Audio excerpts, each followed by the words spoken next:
Thoughts on Life, Part 1. Of the Works of Leonardo. Begun at Florence, in the house of Piero di Braccio Martelli, on the 22nd day of March, 1508. And this is to be a collection without order, taken from many papers which I have copied here, hoping to arrange them later, each in its place, according to the various subjects treated.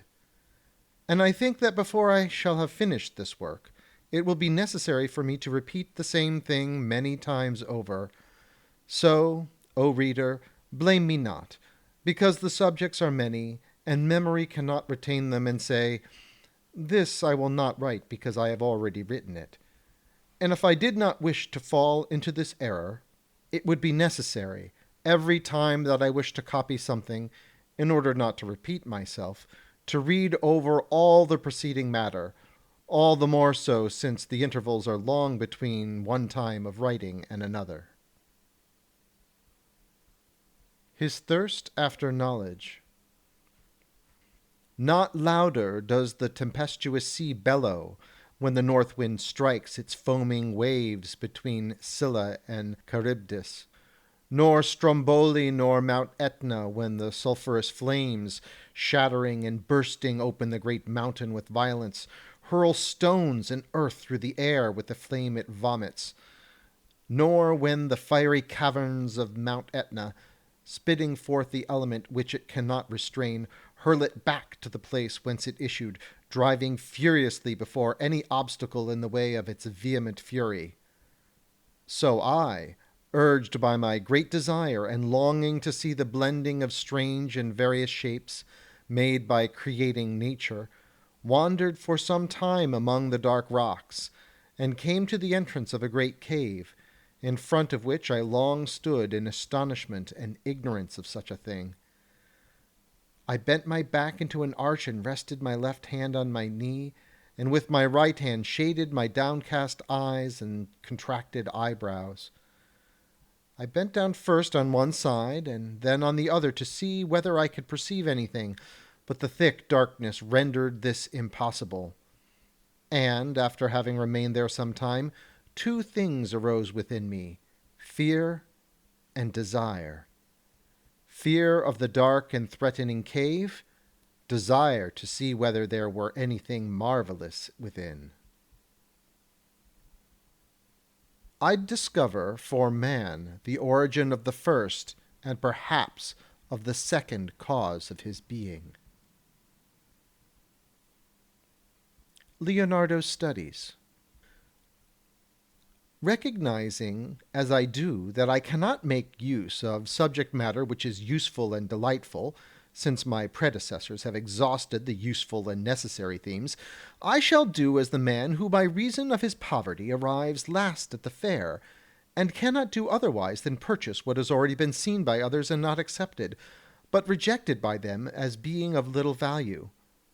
I shall place this despised and rejected merchandise, which remains over after many have bought, on my poor pack, and I shall go and distribute it, not in the big cities, but in the poor towns, and take such reward as my goods deserve. Vain knowledge.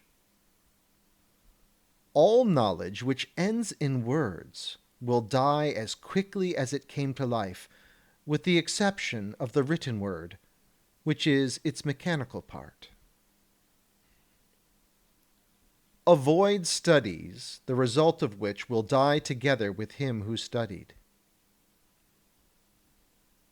Value of knowledge. The intellect will always profit by the acquisition of any knowledge whatsoever, for thus what is useless will be expelled from it, and what is fruitful will remain. It is impossible either to hate or to love a thing without first acquiring knowledge of it. Men of worth naturally desire knowledge. It is ordained that to the ambitious, who derive no satisfaction from the gifts of life and the beauty of the world, life shall be a cause of suffering, and they shall possess neither the profit nor the beauty of the world. On his contemners. I know that many will say that this work is useless, and these are they of whom Demetrius said recked no more of the breath which made the words proceed from their mouth than of the wind which proceeded from their body.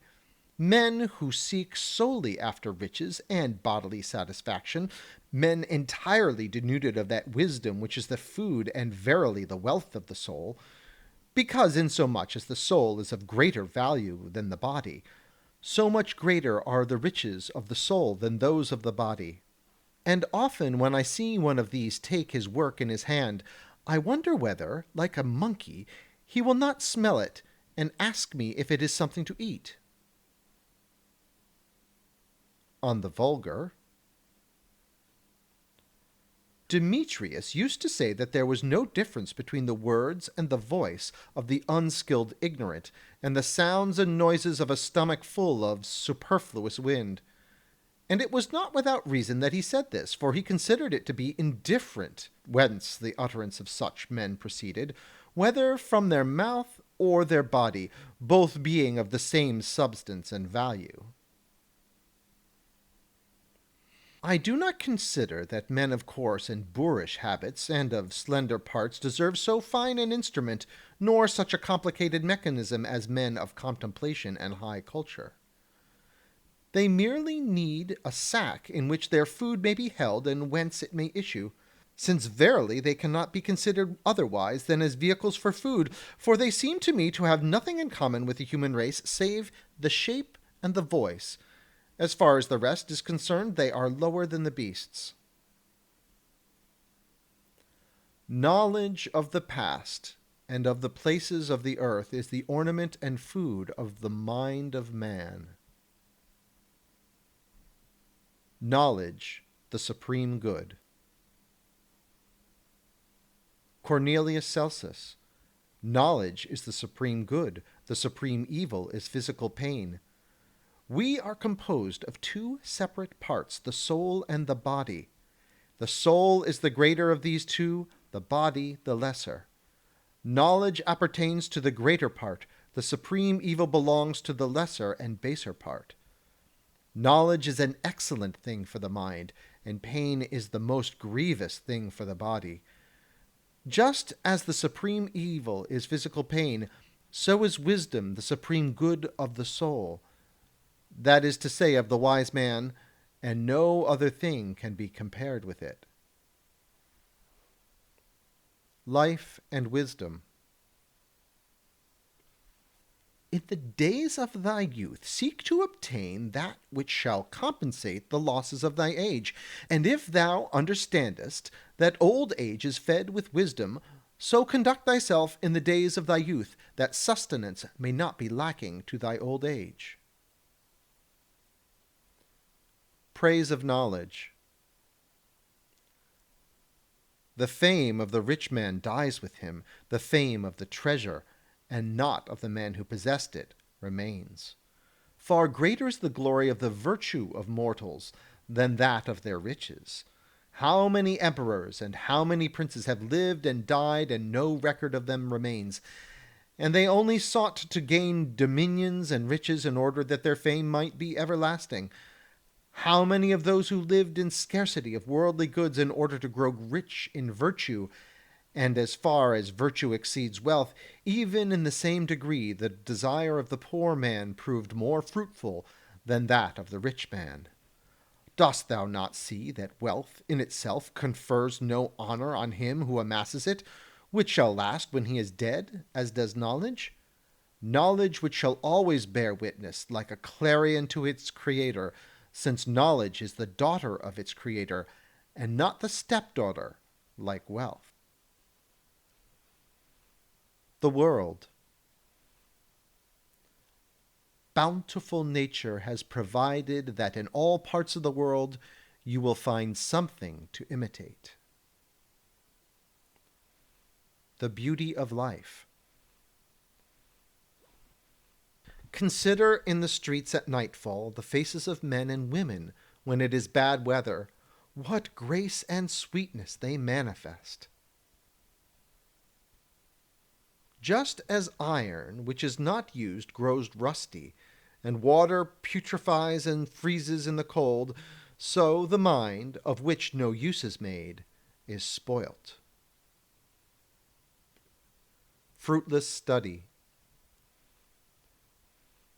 Just as food eaten without appetite is a tedious nourishment, so does study without zeal damage the memory by not assimilating what it absorbs. Truth was the only daughter of time. In praise of truth. So vile a thing is a lie, that even if it spoke fairly of God, it would take away somewhat from his divinity. So excellent a thing is truth, that if it praises the humblest things, they are exalted. There is no doubt that truth is to falsehood as light is to darkness, and so excellent a thing is truth that even when it touches humble and lowly matters, it still incomparably exceeds the uncertainty and falsehood in which great and elevated discourses are clothed. Because even if falsehood be the fifth element of our minds, notwithstanding this, truth is the supreme nourishment of the higher intellects, though not of disorderly minds. But thou who feedest on dreams dost prefer the sophistry and subterfuges in matters of importance and uncertainty to what is certain and natural, though of lesser magnitude. Obstacles in the way of truth are finally punished. Versus humanists. I am well aware that, not being a literary man, the presumptuous will think that they have the right to blame me on the ground that I am not a man of letters. Vainglorious people! They know not that I could make answer as Marius did to the Roman people, and say, "They who make a display with the labours of others will not allow me mine." They will say that, being unskilled in letters, I cannot find true expression for the matters of which I desire to treat. They do not know that in my subjects experience is a truer guide than the words of others. For experience was the teacher of all great writers, and therefore I take her for guide, and I will cite her in all cases. Although I may not be able to quote other authors as they do, I can quote from a greater and more worthy source, namely, experience, the teacher of their masters. They go about swelled with pride and pomposity, dressed up and bedight, not with their own labour, but with that of others, and they will not concede me mine. And if they despise me, who am a creator, far more are they, who do not create but trumpet abroad and exploit the works of other men, to be blamed. Authority. He who in reasoning cites authority is making use of his memory rather than of his intellect. On commentators. Men who are creators and interpreters of nature to man, in comparison with boasters and exploiters of the works of others, must be judged and esteemed like the object before the mirror as compared with its image reflected in the mirror, one being something in itself, and the other nothing. Little to nature do they owe, since it is merely by chance they wear the human form, and but for it I might include them with herds of cattle.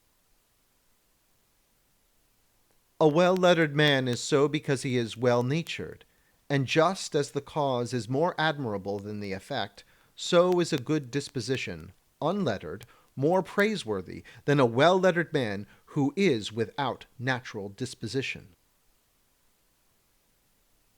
Against certain commentators who disparage the inventors of antiquity, the originators of science and grammar, and who attack the creators of antiquity, and because they, through laziness and the convenience of books, have not been able to create, they attack their masters with false reasoning.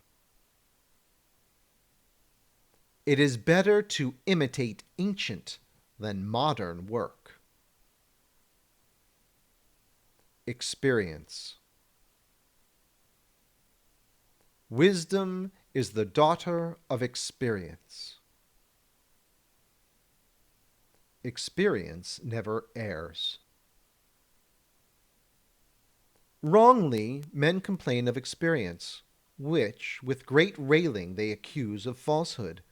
Leave experience alone, and turn your lamentation to your ignorance, which leads you, with your vain and foolish desires, to promise yourselves those things which are not in her power to confer, and to accuse her of falsehood.